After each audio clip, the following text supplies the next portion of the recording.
Guys, ಇವತ್ತು ಪೂರಿಗೆ ಒಗ್ಗರಣೆ ಹಾಕ್ತಿದ್ದೀವಿ. ಅದಕ್ಕೆ ಏನೇನು ಸಾಮಗ್ರಿಗಳು ಬೇಕು ಅಂತ ನಾನು ಮೊದಲಿಗೆ ತೋರಿಸ್ಬಿಡ್ತೀನಿ. ಮೊದಲು ಬೇಕಾಗಿದೆ ನಮಗೆ ಪುರಿ. ಅದನ್ನ ಒಂದು ದೊಡ್ಡ ಪಾತ್ರೆಯಲ್ಲಿ ಹಾಕಿಟ್ಕೊಂಡಿದ್ದೀವಿ. ಹಾಗೆ ಬಂದರೆ ನೆಲಕಡಲೆ, ಹುರಿಕಡಲೆ, ಆಮೇಲೆ ಒಂದು ಪ್ಲೇಟಲ್ಲಿ ಅರಿಶಿಣ, ಖಾರ ಹುಡಿ, ಉಪ್ಪು, ಆಮೇಲೆ ಕೊಬ್ಬರಿ, ಈ ಕಡೆ ಬಂದರೆ ಬೆಳ್ಳುಳ್ಳಿ, ಆಮೇಲೆ ಒಣಮೆಣಸು, ಆಮೇಲೆ ಒಗ್ಗರಣೆ ಸೊಪ್ಪು, ಹಾಗೆ ಸಾಸಿವೆ, ಮತ್ತು ಒಂದು ಪಾತ್ರೆ ಇಟ್ಕೊಂಡು ಆ ಪಾತ್ರೆಗೆ ಎಣ್ಣೆ ಹಾಕಿದ್ದೀವಿ. ಎಣ್ಣೆಗೆ ನಾವು ಸಾಸಿವೆನ ಹಾಕ್ತಿದ್ದೀವಿ.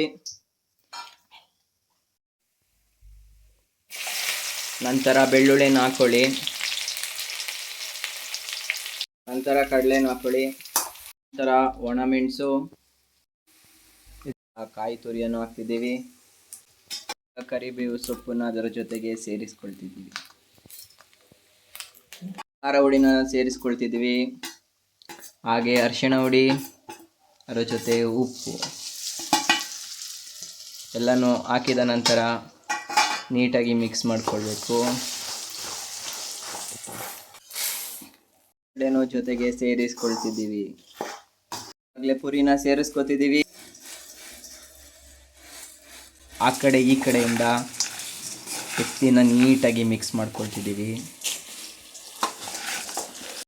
ಮಿಕ್ಸ್ ಆದ ನಂತರ ನೋಡೋಕ್ಕೆ ಇದು ಈ ರೀತಿ ಕಾಣುತ್ತೆ. ಇವಾಗ ಒಂದು ಬೌಲಿಗೆ ಹಾಕೊಳ್ತಿದ್ದೀನಿ.